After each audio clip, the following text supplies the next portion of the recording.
Hey guys, it's Messy Bed here. Do you want your bass to sound like this?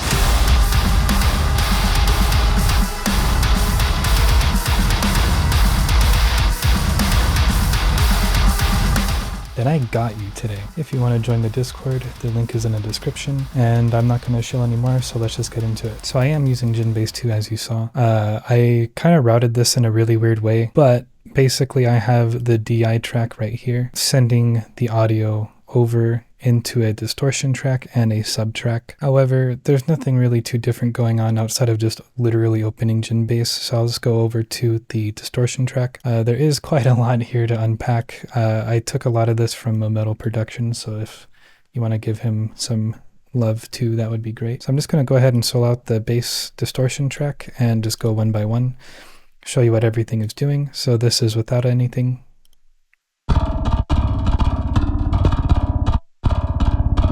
Sounds pretty bad. I first ran it through an instance of FG Stress, so Distressor. Literally destroying it, as you can see. I just wanted to push it really hard for no reason. I have 10 attack, about 3 release, 2.90 to be exact, and adjusted the volume out just a taste. I also left it on 6:1 ratio there. After that, I have an instance of Saturn, and this is practically just entirely ripped from Metal. For the subband, it is at 145 Hz exactly. You can pause here and copy these settings if you'd like. For the midband, that goes all the way up to 1514.8 Hz exactly. I have these settings if you also want to copy. And the high end, which has these settings if you would like to copy again. But let's go ahead and hear what this is adding.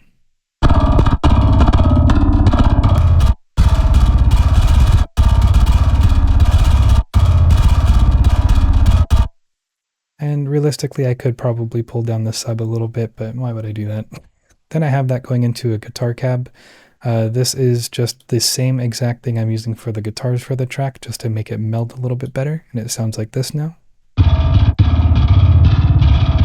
Even worse, but it'll make sense, hopefully. I have a crazy EQ here, and you'll hear how it immediately cleans everything that is rumbling right up. Aside from that rumble there. Basically what this is accomplishing is just getting rid of a lot of the mids. Since it is a distortion track, it's not really going to matter as much as it would for guitar. So take that as you will. Then I have Soothe just to get rid of these nasty frequencies here.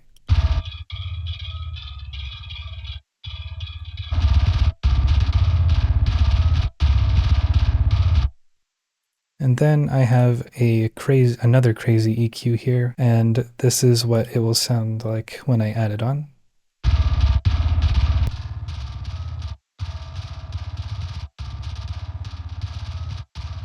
So evening it out quite a bit, just with a lot of crazy steps. And then a Pro MB instance to even out a little bit more. And it gets really quiet. So now that you see the chain, I'll just go over the EQs and show exactly what the bands are doing, just so you have a little bit more clarity in the chaos. So for the first EQ, I am getting rid of this frequency here. Just a lot of rumbliness. You might need to turn it up a little bit to hear that, I'm sorry. Then I also have another one here. Just like a really low-tuned whistle kind of sound that I got rid of. A big thing here, just getting rid of all of the mids.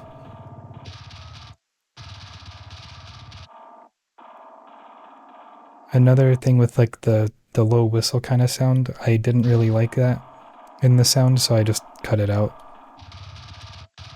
And this little boost here, exactly where that is, it is just simply because otherwise, it's a minuscule difference, and you know how it is. You know how it goes. This one, taking out a little bit of that harshness there, and boosting some of the highs right there, just for some extra little sizzlies. And the next EQ, I am getting rid of a lot of the lows.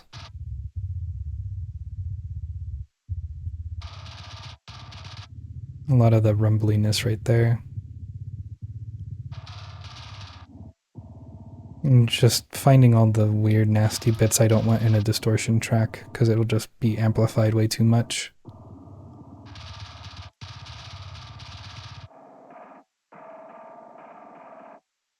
You can hear that low whistle again.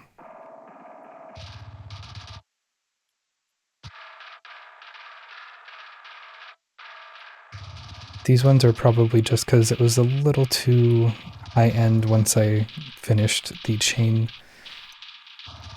So if I take those out, you can really hear how it's like it's really harsh. And to explain this a little bit better, this is just getting rid of a lot of the low end and the extreme high end in this signal when it's being played. And this blue band here is just helping get rid of a little bit more of that rumble that I was trying to mitigate through the EQ a little bit. The mid, just again ducking the mids, and the high end band here doesn't really do too much, just kind of helps tame the really harsh pick attack. Next we have the bass sub, and this is a much simpler chain. So I have our bass. I literally didn't touch a single thing on it other than the frequency. I pulled it all the way back to 32 Hertz. So this is before. Kind of loud.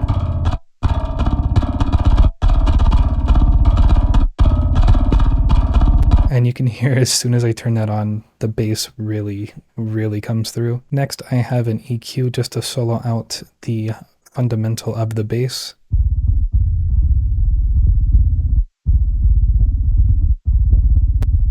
Then I have flatline. I'm not going to actually play this quite yet, strictly because it's going to absolutely demolish your ears. So I'm going to go ahead and mute it.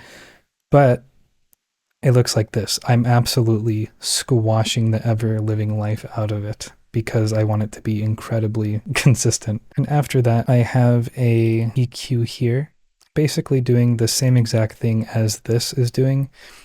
It's just after you clip it so hard, it's going to introduce a lot of artifactiness up here, cutting all of that out, rolling off around 45 Hertz, and getting rid of this here, which is a lot of rumble. As you can see. And then lastly, just Pro MB, because the bass was just incredibly powerful, and I probably just could have turned it down, but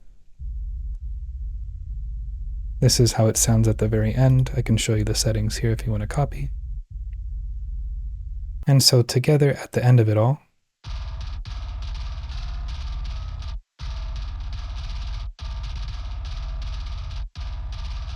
so you can hear it's really, really bass heavy still. So what I did for the actual bass bus was I put virtual tape machines to add just general saturation, and this is a before and after with it on. Kind of drives the bass forward a little bit more as well, which we'll mitigate soon. And we have an instance of FG Bomber. You can copy these settings. It is at 3.41 dB on the drive. Intensity is at 20.6%. It's on the fat setting. And the output is at a whopping 8 plus 8.82 dB. And I'll show you a before and after for that as well.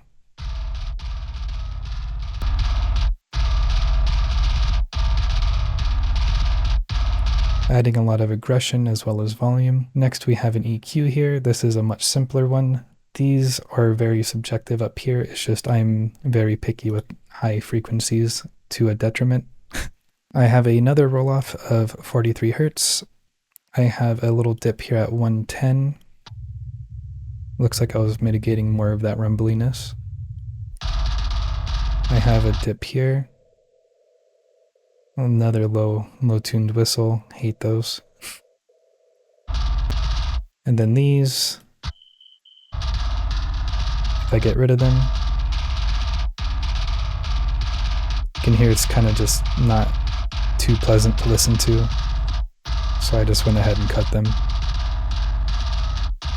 Next I have flatline just to bring everything up to level, and I will do a before and after just so you can see that.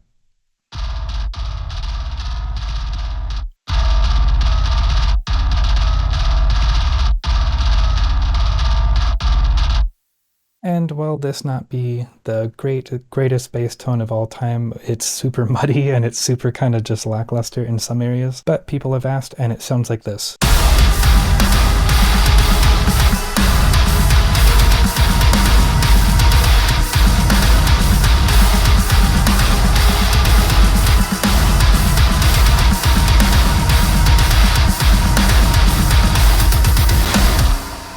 That's all you get for now. It was a sort of shorter video this week, but I've been getting a lot of comments about the bass tones I use, so here you go. Again, if you want to join the Discord server, the link is in the description. If you want to pick up LOREWEAVER merch, I'm not wearing it right now, but it is beneath the description. LOREWEAVER also has a new song coming out March 10th. If you want to pre-save that, the link is in the description. And yeah, that's it for me today. I'll see you guys next time. Bye.